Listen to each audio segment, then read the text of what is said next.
A friend whispered to Xiao Shan, "Don't you think Xiaoxing's drawing is just so-so? Not worth the teacher's praise?" Shan nodded. Later, Xiao Shan was with Xiaoxing. She told her, "Xiao He said your drawing is just so-so, not worth the teacher's praise." Xiaoxing stopped talking to Xiao He. Xiao He came over, but Xiaoxing turned away. "What's wrong?" "She said my drawing wasn't worth the teacher's praise. I don't want to play with her anymore." "It was my fault. I shouldn't have passed it on." "I'm sorry too." A single word can push people apart, and a single honest apology can bring them back together.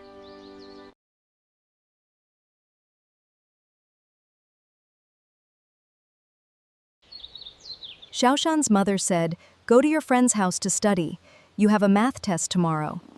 Xiao Shan nodded. "See? This is way more fun than studying." "But my test. You can study later. One more round." "This is so fun." "Just one more round."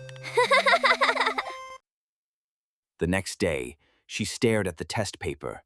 She recognized the questions, but the answers wouldn't come. The test came back with a low grade.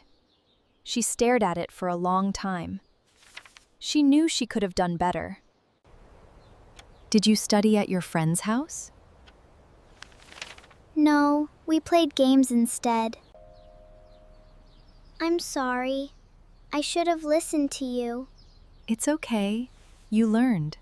True growth comes from doing what you know is right, even when something else seems more fun.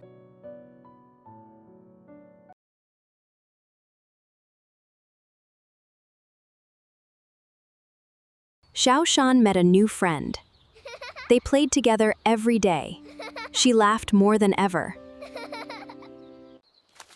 "Xiao Shan, want to draw together?" "Not today. I'm playing with my new friend."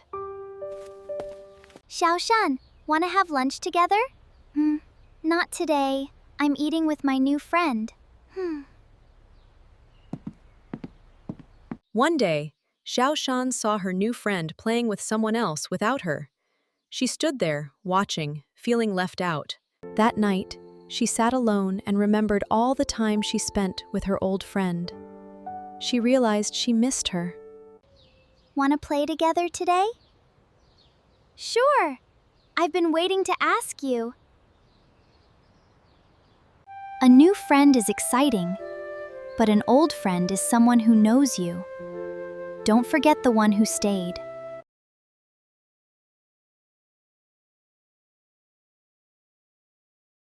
After art class, Xiao Shan noticed her own red pencil was almost used up, and the school one was brand new. She looked around. No one was watching. She swapped her old pencil with the new one. The next day, a classmate picked up the old pencil Xiao Shan had swapped. She tried to use it, but it was useless. "This was new yesterday. Why does it look so worn out now?" That night, she couldn't sleep. She kept seeing herself swap the pencils. The red spirit made an X mark in its notebook. I am sorry. I took the new pencil and left my old one. "Thank you for telling me." Replacing something good with something worse is still dishonest. Choose honesty over taking advantage.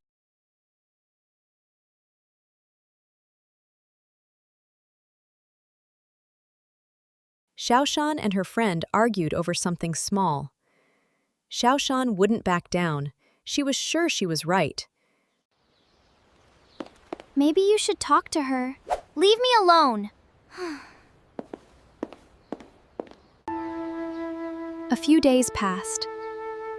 Her friend stopped talking to her, and so did the others.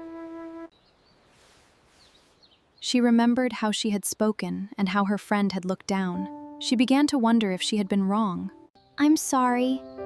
I was too mean that day. It's okay. I wasn't perfect either. Sometimes, you win the argument but lose the friend. Stubbornly refusing to admit a mistake only hurts yourself in the end.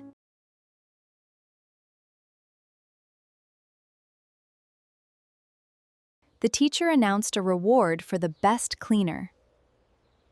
Xiao Shan wasn't really paying attention. Everyone else started cleaning.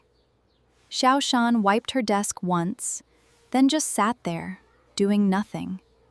Xiao Shan noticed a piece of trash of her own on the floor. She picked it up. The teacher saw it from across the room. She went to look for a book but couldn't find it, so she straightened the pile and left it neat. Xiao Shan did a good job cleaning and tidying today. I think she deserves a little red flower sticker. Xiao Shan knew she hadn't really cleaned, but she was afraid that telling the truth would mean losing the little red flower. Teacher, I didn't actually clean well. I don't deserve this. Admitting it takes more courage than earning it. Praising the undeserving isn't just about a reward. It's about making those who truly try feel unseen.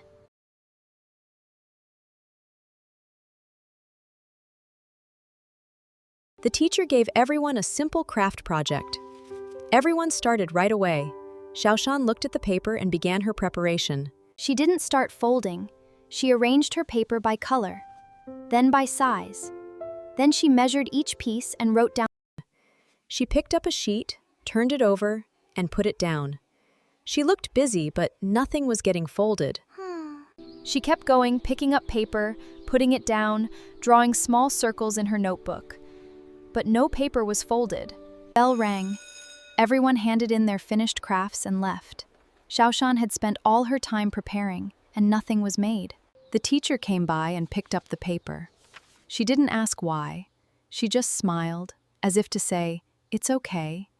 She finally picked a paper and started folding. Looking busy and getting things done are not the same.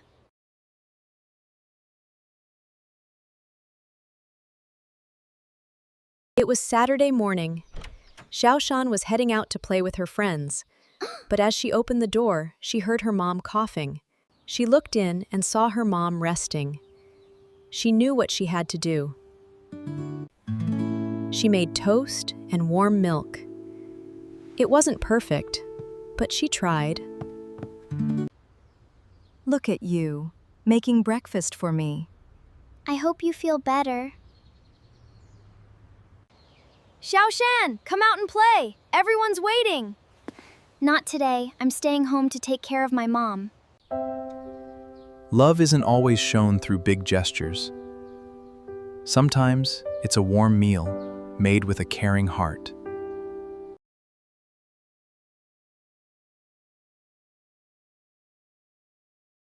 Today was show and tell. A student shared a photo, and the teacher gave her a big round of applause. Then Xiao Shan shared her own special object. The teacher nodded and said, "Thank you for sharing." That was all. Later, that student got a praise card from the teacher. Xiao Shan watched and received nothing. The next day, the class worked on a group art project. The teacher gave the main role to that same student. When the project was done, the teacher praised the same student again. A few days later, a substitute teacher came. She listened carefully to everyone and smiled at each person the same way. Teacher, this is what I drew. That was wonderful. You did a great job.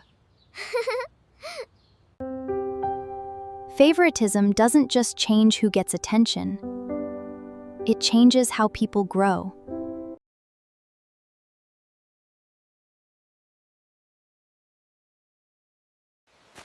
Xiao Shan was heading out to play. Her little cousin appeared. He lived nearby and came over often.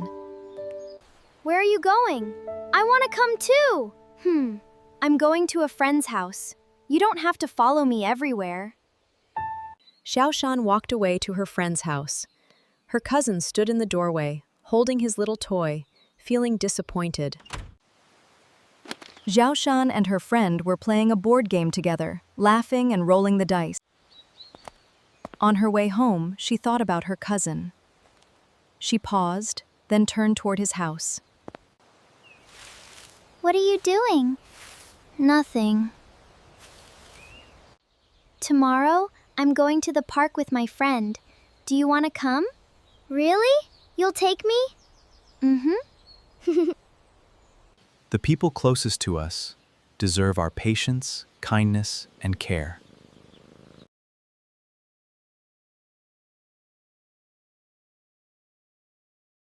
It was craft time. Xiao Shan's scissors were too dull. They couldn't even cut straight. She looked around to see if she could find help. Can I borrow those scissors for a moment? I'm using them right now. She didn't wait for an answer. She just took them.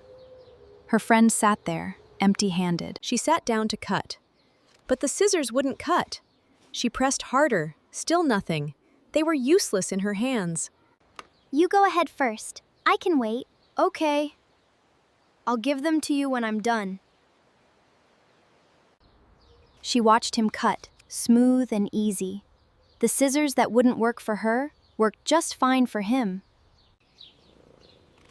After her friend finished his work, Xiao Shan used the scissors, and they cut without any problem. Taking what isn't yours doesn't make you stronger. It only takes away your integrity.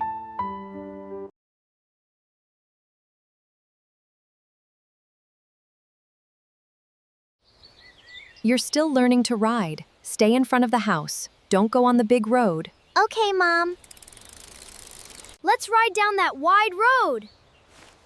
But my mom said don't go. She won't know. Just a quick ride. I'm going too fast. I can't slow down. She tried to slow down, but she lost control. She fell. Her hand was scraped, and the bicycle lay beside her. What happened? I went on the road because my friend told me to. I fell. Listening to your parents isn't about losing freedom. It's about learning from those who love you most.